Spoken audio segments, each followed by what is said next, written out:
Bonjour à toutes et à tous. Je suis très honorée d'être parmi vous aujourd'hui et je remercie sincèrement la RAF de son invitation.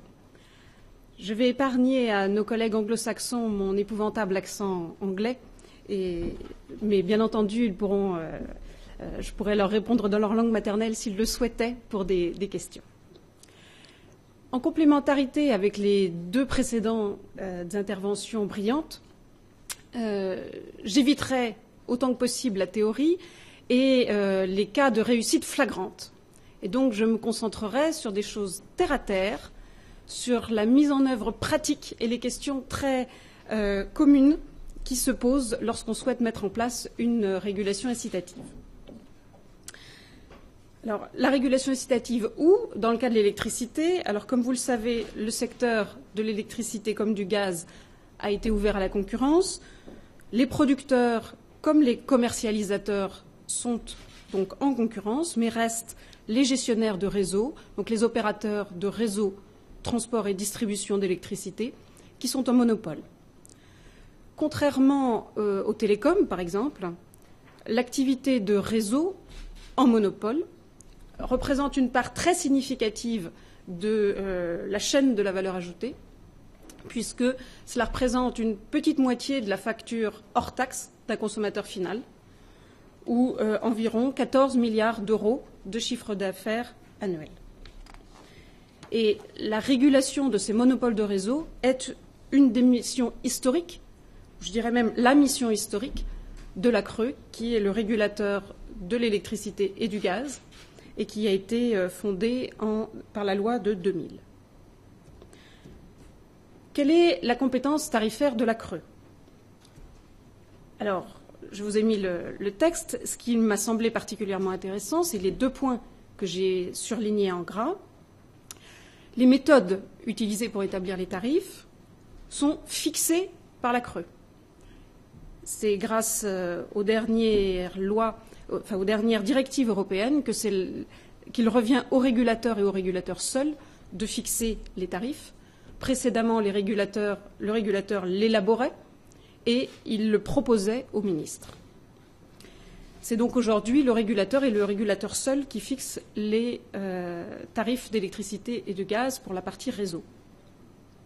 Et comme vous le voyez également en gras, le régulateur, la CRE, peut prévoir un encadrement pluriannuel d'évolution des tarifs et il peut également prévoir des mesures incitatives appropriées, tant à court qu'à long terme, pour encourager les gestionnaires de réseau à améliorer leurs performances, notamment en ce qui concerne la qualité de l'électricité, à favoriser l'intégration du marché intérieur de l'électricité, la sécurité d'approvisionnement et à rechercher les efforts de productivité. Donc voilà le cadre dans lequel on travaille. Rien de très surprenant, améliorer les performances et favoriser l'intégration du marché, ce qui est une des missions principales du gestionnaire de réseau de transport d'électricité. À ce stade, je ne décrirai pas le process d'une price review, puisqu'elle est totalement identique dans sa méthodologie pour les réseaux électricité à la CRE que ce que Richard a présenté tout à l'heure. Je voudrais juste insister sur un élément. Je vais organiser ma présentation en deux temps. Le niveau des tarifs est fixé pour couvrir les coûts des gestionnaires de réseau. Et voilà le point que je souhaitais faire. Couvrir les coûts des opérateurs, et le règlement européen dit dans la mesure où ils correspondent à ceux d'un gestionnaire de réseau efficace. Alors voilà tout l'art et toute la subtilité du travail. Couvrir des coûts, ça, il suffirait de prendre les comptes des opérateurs, dans la mesure où ils correspondent à ceux d'un gestionnaire de réseau efficace. Qu'est-ce que c'est que les coûts d'un gestionnaire de réseau efficace? Alors, il pourrait n'y avoir que les économistes autour de la table et le sujet serait presque facile. Mais il y a quelques techniciens et il y a surtout des juristes. Et en particulier, il y a en particulier le Conseil d'État, donc l'instance suprême en France pour juger de ces sujets-là, qui a rendu dans une décision récente les éléments suivants, enfin qui a décidé dans un élément récent que le régulateur devait modifier le tarif s'il ne respectait plus cette règle de couverture des coûts au prix, je cite, d'un écart significatif. Donc le tarif doit couvrir les coûts, il peut s'en écarter à condition que cet écart ne soit pas trop significatif. Par exemple, si l'évolution des coûts était telle que le tarif, par exemple l'évolution défavorable des coûts, était telle que le tarif ne couvrait plus les coûts. Alors, pour vous donner un élément d'actualité, nous sommes dans une période de consultation publique sur la régulation incitative d'un grand projet de 5 milliards d'euros, les compteurs communicants en distribution électrique. Donc la question implicite, à laquelle nous n'aurons que de réponse s'il y a saisie du juge, que se passerait-il si au lieu de 5 milliards d'euros, le projet coûtait significativement plus? Jusqu'où le régulateur peut aller dans le partage avec les consommateurs des pertes liées à ce projet-là? Est-ce que le régulateur peut avoir une régulation incitative très dure et laisser 100% des coûts supplémentaires, par exemple, au-delà de 5 milliards d'euros, à l'opérateur? Vous aviez dit que vous le faisiez en 5 milliards d'euros. Si ça coûte plus cher, tant pis pour vous. Est-ce qu'on peut les partager? Et si oui, jusqu'où? Ou est-ce que, au-delà, par exemple, de quelques centaines de milliers d'euros, de quelques centaines de millions d'euros, le tarif devrait, par décision du juge, être augmenté?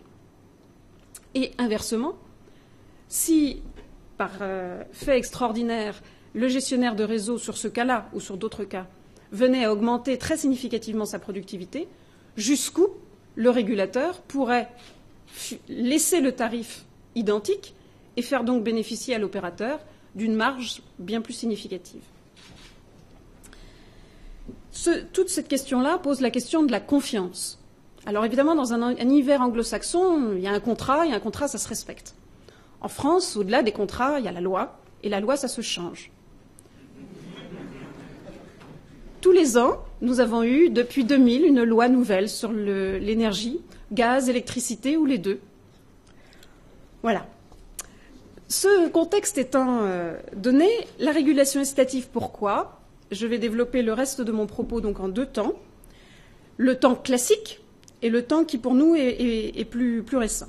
Le temps classique, c'est l'incitation de l'opérateur pour améliorer ses performances, diminuer ses coûts, améliorer la qualité, et ce, malgré l'absence de pression concurrentielle. C'est bien pour ça que le régulateur est là. Et un deuxième temps, orienter les décisions de l'opérateur pour mieux les aligner avec les intérêts de la collectivité. Je prendrai un exemple, qui sont les interconnexions électriques développées par RTE, le gestionnaire de réseau de transport. Donc passons maintenant aux incitations, entre guillemets, classiques, puisque nos amis anglais, et nos amis en particulier du régulateur anglais de l'électricité Ofgem le font depuis des années et des années. Comment le régulateur français s'y est-il pris? Alors je ne rappellerai pas le principe très simple qui vous a été réexposé.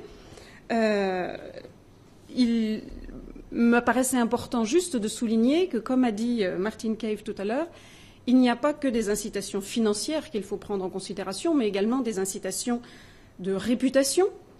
À titre d'exemple, le deuxième tarif d'électricité, de réseau d'électricité, avait identifié des coûts de gestion. Donc le tarif était fixé non plus comme une variable globale, mais identifiait plusieurs composantes, et notamment une composante de gestion, la gestion clientèle. Et c'est comme ça que les grands consommateurs d'électricité ont découvert que RTE dépensait 7 000 € pour gérer quelques visites par an.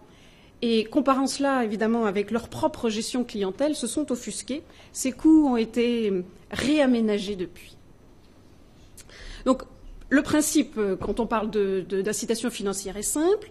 On fixe le niveau des coûts à couvrir et on assure, s'il y a bien cette confiance, à l'opérateur que s'il optimise ses coûts, le surprofit pourra être, pendant la période tarifaire, conservé par l'opérateur. Évidemment, pour que 100% des surprofits ne soient pas indéfiniment gardés par l'opérateur, qu'il y ait un intérêt pour le consommateur, à la période tarifaire suivante, le tarif est recalé au niveau des coûts. Et donc, c'est à ce moment-là, au moment de la période tarifaire suivante, que le consommateur en bénéficie. Est-ce que ça marche? Alors, oui, bien sûr, ça marche. Par exemple, toujours pour le réseau de transport d'électricité, on a mis en place une régulation incitative dans la 3e période tarifaire sur l'achat des pertes, puisque le réseau de transport d'électricité donc, achète par la loi les pertes qu'il a sur son réseau, les pertes électriques. Et nous avions donné des bonus qui étaient calculés en fonction de la différence entre son coût d'achat et le coût d'achat que l'on appellerait en français d'un bon père de famille. C'est-à-dire s'il achetait, c'était un peu plus sophistiqué que ça, mais un peu tous les jours, les mêmes quantités. Il ne considère pas les prix de marché, il achète un peu tous les jours. Évidemment, c'était un peu plus complexe, mais néanmoins, ce qui est à noter, c'est que la première année, RTE a réussi un bonus par rapport à ça, et puis il s'est enhardi. L'année suivante, il a eu 2 fois plus de bonus, et il s'est encore enhardi dans sa gestion, et l'année suivante, il a encore doublé son bonus. Alors même, je me souviens que le patron de RTE de l'époque avait trouvé que la régulation incitative que l'on mettait en place était absolument invraisemblable, puisque, s'agissant quand même pas vraiment du métier de base du gestionnaire de réseau, puisque c'était acheter des pertes, donc acheter de l'énergie sur le marché, quand même pas son métier, nous avions fait une régulation totalement asymétrique. S'il gagnait, donc s'il achetait ses pertes moins chères qu'un bon père de famille, on partageait 50 pour l'opérateur, 50 pour le consommateur, tout de suite. Et s'il perdait, c'était tant pis pour lui. C'était tout pour... toutes les pertes étaient à partir d'un certain plancher pour l'opérateur. Et malgré cela, il semble qu'ils aient trouvé le bon ajustement entre prise de risque et gain. Alors bien sûr, le schéma réel est un petit peu plus complexe puisque on a un profil de tarifs qui évolue comme l'inflation moins un facteur de productivité. Sur la période tarifaire dite numéro 3, en distribution, c'était inflation moins 1%, et la période tarifaire actuelle, inflation moins 0,4%. Alors qu'est-ce qui est difficile? Parce que ça a l'air, somme toute, extrêmement simple. Il y a plusieurs choses. La première, c'est qu'il faut accepter qu'il y ait un risque. Alors le cost plus, c'est facile, il n'y a pas de risque. Ni pour l'opérateur, ni pour le consommateur. Mais il n'y a pas de gain non plus, ni pour l'un, ni pour l'autre. Si l'on se trompe dans le paramétrage de la régulation incitative, qu'on exige des gains de productivité trop élevés, alors il y a un risque pour l'entreprise. Un risque de ne pas atteindre même la cible de revenus, de rémunération, calculée par le régulateur. Et puis, le niveau de récompense, si on a fixé les choses de manière trop souple, il y aura un excès de profit. Et ça, en France, c'est vraiment pas possible. Et malgré tout, le régulateur est assez démuni, puisque si l'on invente la régulation incitative, c'est bien qu'il y a une asymétrie d'information. Nous n'aurions probablement pas besoin de régulation incitative s'il n'y avait pas d'asymétrie d'information. Alors, pour donner un exemple d'asymétrie d'information, ERDF avait... nous avons souhaité mieux connaître les coûts des gestionnaires de réseau, mieux connaître les bons modèles de régulation incitative qui existaient, mieux connaître les coûts des autres opérateurs en dehors de France, etc., etc. Mieux connaître également ce que les régulateurs fixaient comme rémunération pour les opérateurs. Et la somme de toutes ces études nous a coûté quasiment un demi-milliard d'euros. Alors évidemment sur plusieurs années, bien entendu, pour 5 ans, et puis ce sont des choses qui ensuite, je dirais, se mettent à jour, et donc coûtent beaucoup moins cher, mais néanmoins, la symétrie d'information, si on veut la diminuer, pour ne pas trop se tromper sur les cibles de coûts, c'est délicat. Et ça demande des ressources. En temps de disette budgétaire pour les États et également pour leurs autorités de régulation, c'est un vrai sujet. Et puis il y a une prise de risque, il y a un pari. Pour la période de régulation actuelle, ERDF, le gestionnaire de réseau de distribution principal en France, nous a dit le meilleur de tous nos efforts possibles, c'est inflation plus 0,3%. En dessous, vous mettez en péril la sécurité du réseau. Vous serez tenu responsable moralement de toutes les coupures, etc., etc. Eh bien, nous l'avons quand même fixé à inflation moins 0,4% et non pas inflation plus 0,3% pour tout un tas de facteurs, parce qu'on considérait qu'il y avait des possibilités d'amélioration, mais il y a quand même une dose de pareil. L'entreprise peut-elle aisément surestimer ses dépenses prévisionnelles? Oui, et pas forcément celles qu'on croit. Par exemple, RTE, donc le gestionnaire de réseau de transport, avait remarquablement négocié sa cible, donc son budget prévisionnel, pour les impôts et les taxes. Ils étaient plus au courant que nous d'un projet de réforme qui n'était encore pas public, de transformation d'un impôt, et ils ont eu plusieurs dizaines de millions d'euros de gains, puisque nous avions fixé la cible à 100, qui était le montant de l'impôt depuis les 20 dernières années, et l'impôt a été diminué par 2, alors même que rien n'avait été public en plein milieu de période tarifaire. Faut-il alors le mettre dans la cible tarifaire, dans la cible de ce qui est considéré comme maîtrisable? Comprenez que diplomatiquement, c'est un peu compliqué de considérer ouvertement que l'opérateur maîtrise son taux d'imposition. Est-ce qu'on peut négocier des cibles de productivité en étant toujours très ambitieux, en disant l'opérateur arrivera à faire mieux? C'est évidemment toujours compliqué dans la négociation. Néanmoins, parfois, on a des surprises. Par exemple, ERDF, lors de la dernière période tarifaire, je vous l'ai dit, on avait fixé une cible pour laquelle ils avaient vraiment dit qu'on allait, on allait vraiment mettre le réseau à plat. Inflation moins 1%. Ils ont fait inflation moins 2%. Alors, je pourrais m'enorgueillir de la qualité de la régulation. Il faut avouer que parfois, je me prends à penser que derrière le régulateur qui fronce les sourcils, mais une régulation incitative très sévère, il y a peut-être caché l'ombre qui plane de l'actionnaire. Et qu'il est possible que la régulation incitative tacite de l'actionnaire qui impose, par exemple, que les investissements soient limités à l'autofinancement, contrairement aux demandes du régulateur. Peut-être que cette pression de l'actionnaire est encore bien plus puissante que celle du régulateur, mais je devrais néanmoins être très sûr de la capacité du régulateur. Et bien sûr, je n'ai rien dit, c'est grâce au régulateur si le gestionnaire de réseau a battu sa cible. Et puis, bien entendu, tout ça a un coût, puisque qui dit plus de risques dit aussi meilleure rémunération. Et je vous citais tout à l'heure le cas de ERDF et du projet de compteur évolué. Le projet que nous avons en consultation publique aujourd'hui prévoit une rémunération supplémentaire de 3%, puisque les cibles de productivité et de tenue des délais nous semblent assez exigeants. Alors, comment mettons en place sur certains paramètres? Comment fixe-t-on la cible de productivité? Comment évite-t-on une détérioration du rapport coût-qualité? Est-ce qu'il faut s'appuyer sur le passé? Et puis, quelle forme doivent prendre les pénalités? Donc, je vais rapidement balayer les 4 points. Alors, vous avez vu déjà tout à l'heure qu'il fallait définir une cible de productivité. Nous aurions aimé fixer une cible TOTEX, c'est-à-dire sur l'intégralité des coûts.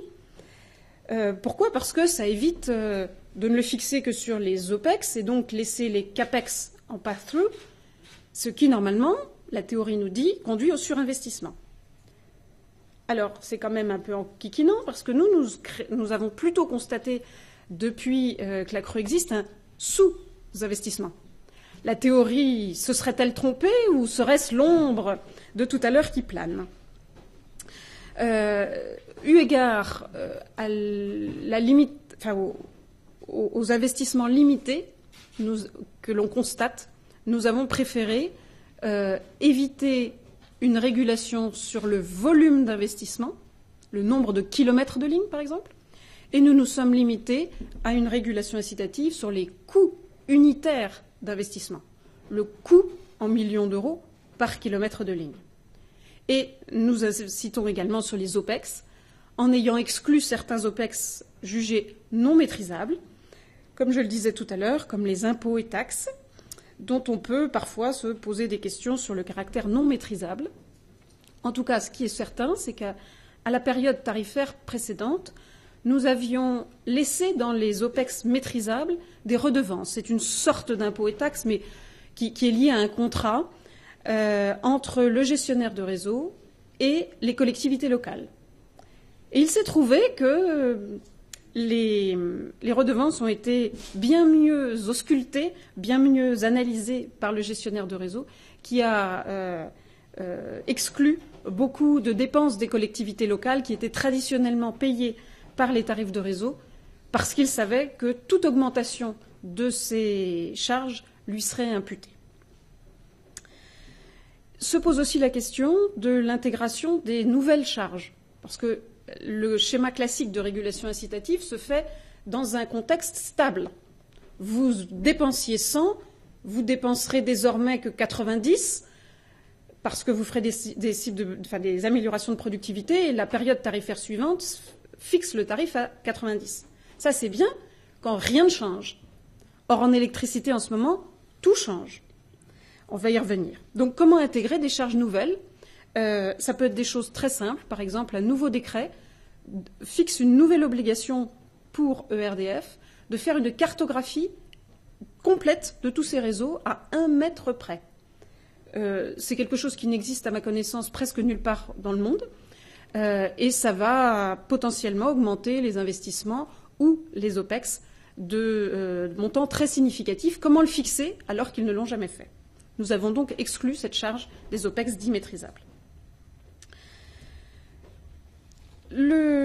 Donc quand on veut ne pas inciter sur les CAPEX, il faut à minima mettre en place une surveillance de la politique d'investissement. Ça existe pour nous en transport pour RTE, puisque la CRE approuve le programme d'investissement de RTE et également examine son plan d'investissement à 10 ans, comme tous les régulateurs de l'électricité en Europe. Mais nous n'avons rien de tel pour la distribution, pour des raisons d'exception française peut-être, mais des raisons historiques. Et les collectivités locales souhaitent avoir une part importante de la maîtrise des investissements dans la distribution électrique, ce qui fait que les incitations ne nous permettent pas de suivre la politique d'investissement. Nous avons bien entendu mis en place une régulation incitative de la qualité, et donc nous évitons que le nombre de minutes coupées augmente. Nous faisons même une pression pour qu'il diminue, mais nous avons, à contrario, pour RTE, mis en place ce qu'on a appelé des indicateurs avancés, c'est-à-dire pas seulement quelle est la qualité d'aujourd'hui, mais quels sont les indicateurs qui me permettent d'anticiper la qualité de demain.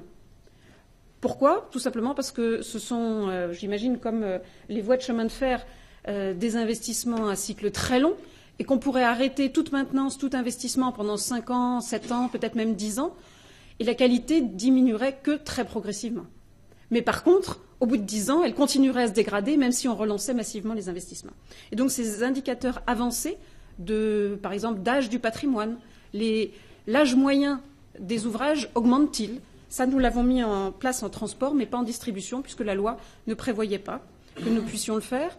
Et puis au surplus, parce que ça demande beaucoup de moyens. J'ai parlé des moyens d'études, donc des budgets de consulting tout à l'heure, mais aussi de moyens humains. Les moyens de l'OFGEM, donc de notre homologue anglais, sont 2 fois plus importants que les nôtres sur la partie tarification. Et les moyens de nos collègues allemands sont 4 fois plus importants. Donc, bien entendu, nous sommes plus smart, mais néanmoins, nous ne pouvons quand même pas en faire tellement plus. Comment fixe-t-on le niveau de performance ? Je l'ai déjà vu.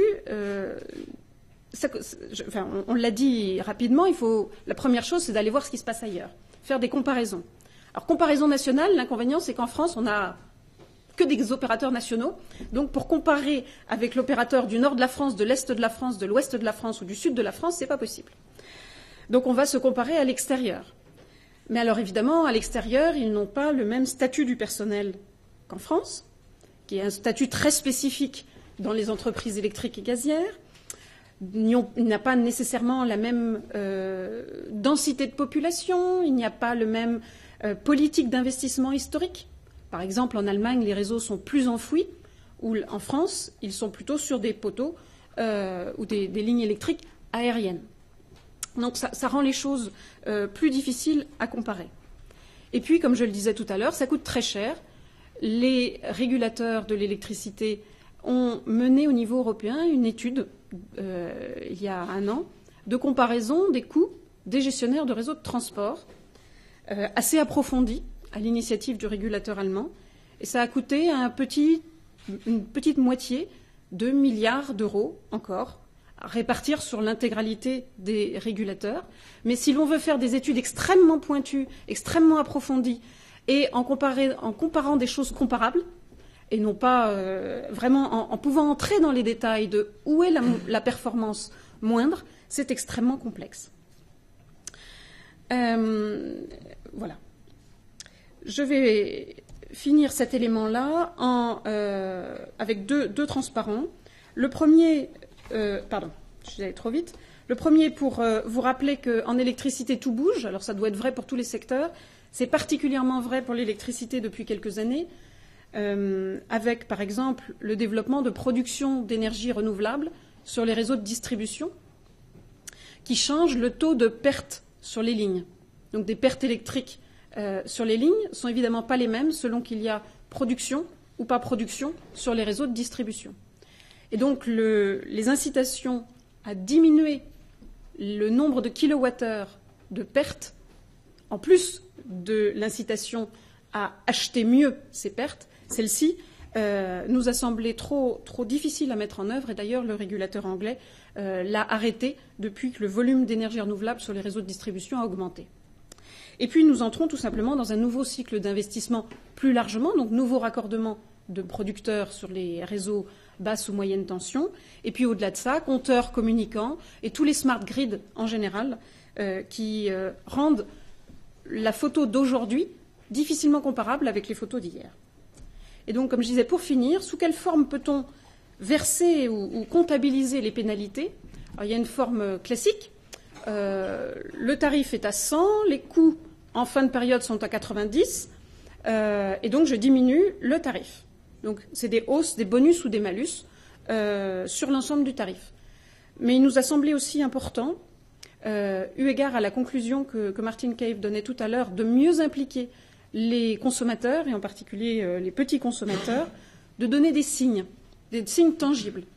Et donc, par exemple, lorsque le gestionnaire de réseau a rendez-vous avec vous pour relever votre compteur, ou a rendez-vous avec vous pour quelconque opération qui ne peut se faire qu'en se déplaçant, s'il est en retard ou s'il ne vient pas au rendez-vous, il vous doit une pénalité. Cette pénalité n'entrera pas dans un grand tout du tarif.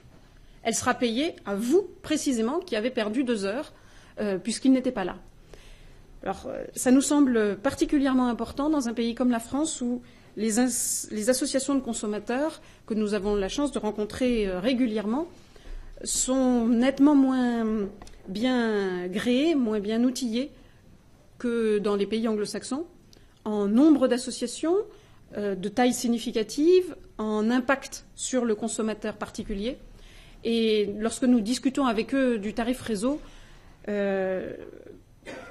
au mieux, ils se disent raisonnablement, un petit peu intéressés, et au pire, j'ai le souvenir d'une réunion de concertation où le gestionnaire de réseau avait une position à 100% défavorable aux consommateurs.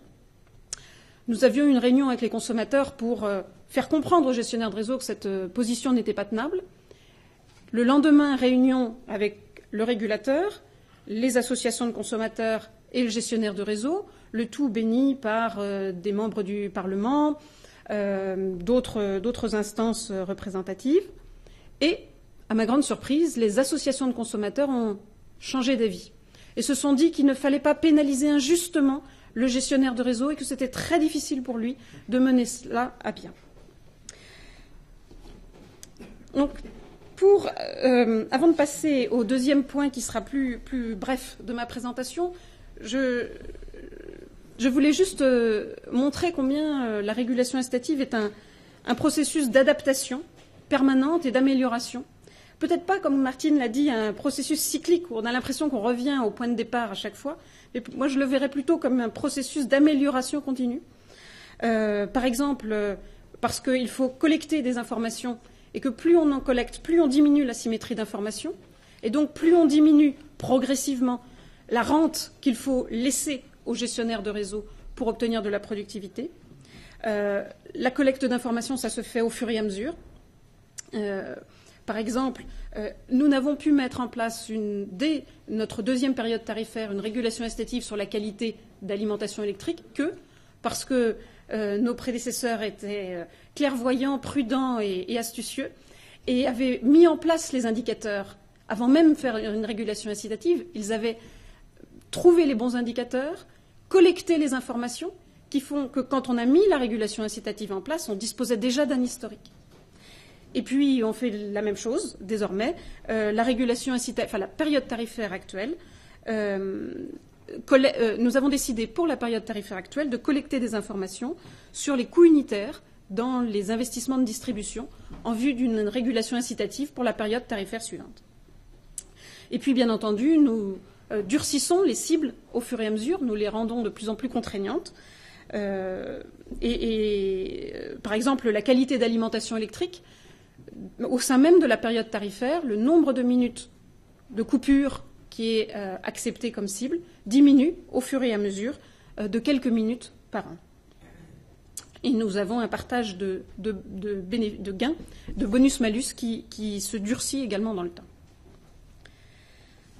Alors nous avons vu là les schémas classiques de régulation incitative, d'amélioration des performances, et puis je voulais faire, avant de finir, un éclairage, vous apporter un éclairage sur un point qui sort un petit peu du cadre classique, qui est une incitation à faire. Alors il y a la première incitation à faire, ça c'est très typiquement français. On a souvent ces réactions-là, et même au sein des instances dirigeantes de la CRE parfois. C'est dans les missions du gestionnaire de réseau dans la loi, il doit donc faire. Alors c'est vrai, ils ont raison, ils ont même juridiquement raison, et en pratique, il ne se passe rien. Il ne se passe rien soit parce que personne n'a de pouvoir de sanction, ça c'était le cas jusqu'à un an. Alors évidemment, ils ont une obligation de faire, mais il n'y a pas de sanction. Alors forcément, ça ne marche pas très bien. Alors aujourd'hui, il y a une sanction, et on peut sanctionner, c'est un principe qui ressemble beaucoup à l'autorité de la concurrence, mais qui est interne à la CRE. On peut sanctionner jusqu'à 10% du chiffre d'affaires consolidé monde du groupe. Alors là, je ne sais pas si les juges vont se sentir tout à fait à l'aise pour mettre en œuvre des sanctions de ce montant-là. Et donc, il y a d'autres solutions, peut-être moins nobles, qui sont de mettre une régulation incitative. Alors, il y a la première manière de mettre de la régulation incitative qui marche très bien. C'est celle de mes collègues gaziers. Si on vous paye plus, est-ce que vous faites? Un peu plus? Non, on ne fait pas. Moyennement plus? Non, on ne fait pas. Beaucoup plus? OK, on fait. Et donc, les principaux axes de réseau de transport de gaz ont reçu des incitations de plusieurs pourcents supplémentaires par rapport au taux de rémunération de l'ensemble des autres ouvrages. 1, 2, 3, parfois plus dans des cas très particuliers. Et là, je vous garantis, l'opérateur fait. Ça devient particulièrement rentable. Disons que ce sont des projets assez peu risqués, à des taux ressemblant presque à des investissements risqués. Donc là, ça marche. Mais probablement par manque d'humilité, je n'ai pas eu envie de copier l'exemple de mes collègues gaziers. Et donc, nous avons essayé de mettre en place une méthode un peu plus économique et donc de partager. Alors, comment peut-on partager? Eh bien, sur le cas des interconnexions électriques, nous avions une chance, c'est qu'il existait un indicateur économique. Alors, pourquoi déjà voulions-nous que le gestionnaire de réseau investisse dans des interconnexions électriques? Alors d'abord parce que c'est indispensable pour le marché européen de l'électricité et que le marché européen de l'électricité, c'est écrit au fronton du régulateur. Ensuite, parce que c'est très utile pour fluidifier le marché, améliorer la sécurité d'approvisionnement, etc., etc. Et parce que, pour le gestionnaire de réseau, c'est plus difficile à faire qu'un autre investissement, tout simplement parce qu'il faut être deux. Et tous ceux qui sont mariés dans la salle savent de quoi je parle. Donc, nous voulions stimuler les réalisations de projets d'interconnexion au-delà de ce que le gestionnaire de réseau faisait lui-même. Et nous avons utilisé comme indicateur le surplus. C'est-à-dire que lorsque vous avez une interconnexion, vous allez pouvoir échanger de l'électricité d'un pays à un autre. Et donc, il y a un consommateur dans un pays qui va pouvoir acheter de l'électricité moins chère dans l'autre pays qu'il ne l'aurait acheté dans son pays. Et symétriquement, un producteur dans le deuxième pays qui va vendre de l'électricité plus chère qu'il ne l'aurait vendue dans son propre pays, ou d'ailleurs qu'il n'aurait pas vendu. Et donc cette somme des avantages individuels, si je les additionne, fait un surplus collectif. Et donc nous avions décidé de fonder notre incitation en calculant ex ante puis ex post un surplus probable ou un surplus constaté par la création de l'interconnexion et puis de partager entre le gestionnaire de réseau et les consommateurs. Eh bien ça avait le mérite d'être économique, ça avait le mérite d'être mesurable, ça avait le mérite de partager. Eh bien, ça n'a plu absolument à personne. Il a donc fallu réexpliquer, et notamment mes collègues gaziers disaient « Mais je ne comprends pas pourquoi vous ne donnez pas juste des points de base supplémentaires. » Nous, on voudrait donner des points de base supplémentaires lorsqu'on a la preuve que ça a servi à quelque chose. Et donc, nous avons été obligés, je ne vous passerai pas tout en détail, nous avons été obligés de décomposer notre surplus en étapes intermédiaires. Alors, rassurez-vous, le tout est cohérent, et si vous additionnez tout, vous retombez sur le surplus collectif. Mais nous avons été obligés, pour que ce soit plus compréhensible, pour que ce soit plus acceptable, de fixer une prime ex ante au moment de la décision, puis une prime variable en fonction de l'écart entre le budget réalisé, entre le coût effectif et le coût prévisionnel, puis une autre prime sur les délais, puis une autre prime, etc., etc. Et donc, ce que je voulais montrer par là, c'est que Martine a beaucoup développé le besoin de se fonder sur des outputs, et je le rejoins complètement. Le surplus, c'est exactement l'output. Je me fiche de savoir si c'est dans les délais, si c'est pas cher, si c'est exactement là où on veut. J'ai un outil de mesure, mais dans le cas précis où on a voulu mettre en place cet outil de mesure, il a été jugé, et pourtant il n'y en avait qu'un. Ce n'était pas complexe. Il y avait un indicateur, mais c'était un indicateur économique et les non-économistes n'apprécient pas forcément ce genre d'indicateur. Et par contre, ça semblait beaucoup plus simple pour les industriels et même pour les consommateurs d'avoir une prime sur les délais, une prime sur le budget, une prime sur est-ce qu'on fait l'investissement au bon endroit, etc., etc. Voilà, donc pour conclure, je voudrais juste dire une chose.